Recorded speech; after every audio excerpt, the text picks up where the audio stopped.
So now we have the first question given to us.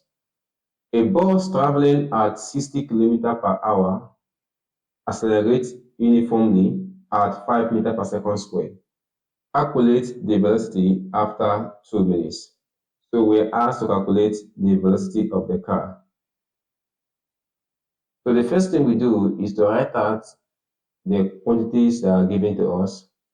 So they said a bus traveling at, that means the initial velocity u is equal to 60 km/h.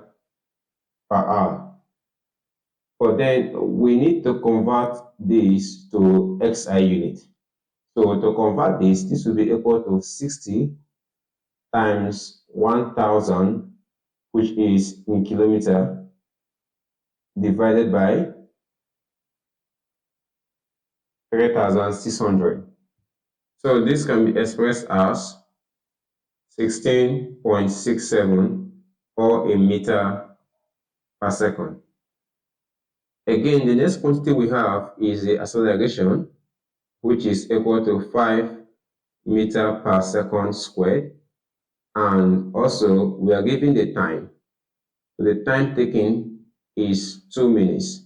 So we have to also convert the time to seconds. So 2 minutes is equal to 120 seconds. So now we have been given acceleration, and also we have the value for the initial velocity, and also we have the time taken for the bus to travel.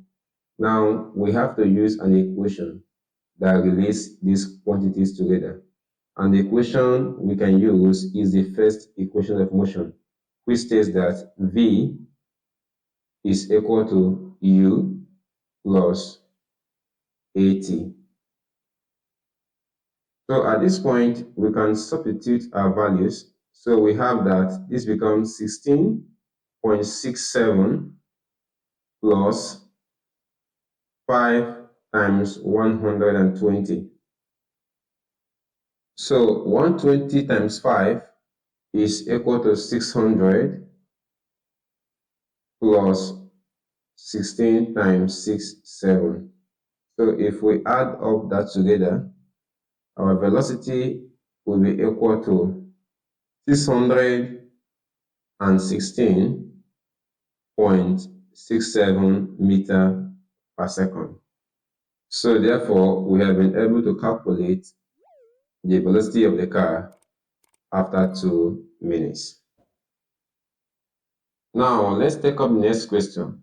We are given that when the brakes are applied to a moving car traveling at 60 km/h, it decelerates at a uniform rate of 5 meters per second squared.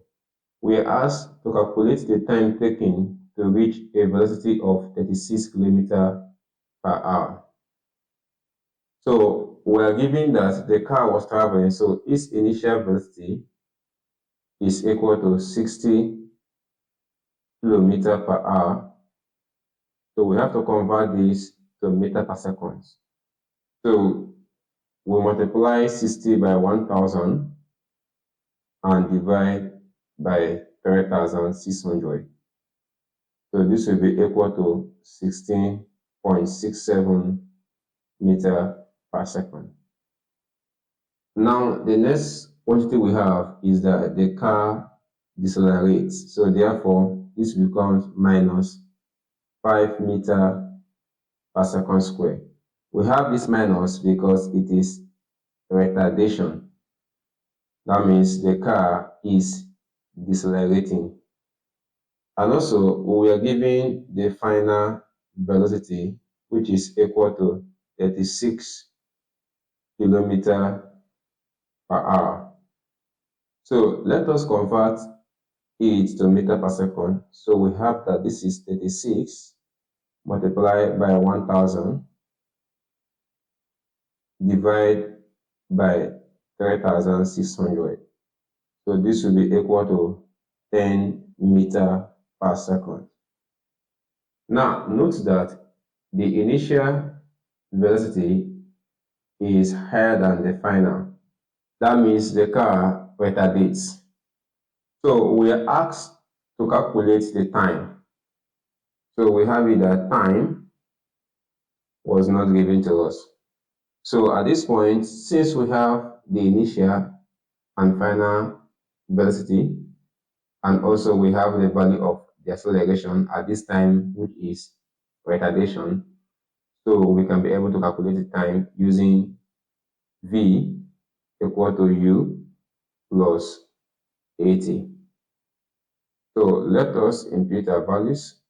So the value of v is 10 equal to u is given as 16.67 plus a is -5 since it is retardation multiplied by time t.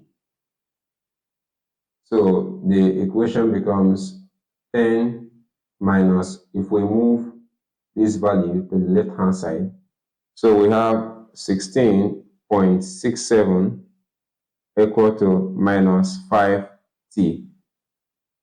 Now 10 minus 16.67 is minus 6.67 equal to minus 5t. So we can divide both sides by -5 to obtain the value of t. So minus 5 cancel out minus 5, and minus at this point cancel out minus. So therefore the time taken, t, is equal to 1.33 seconds. So we have been able to calculate the time taken to reach a velocity of 36 km/h.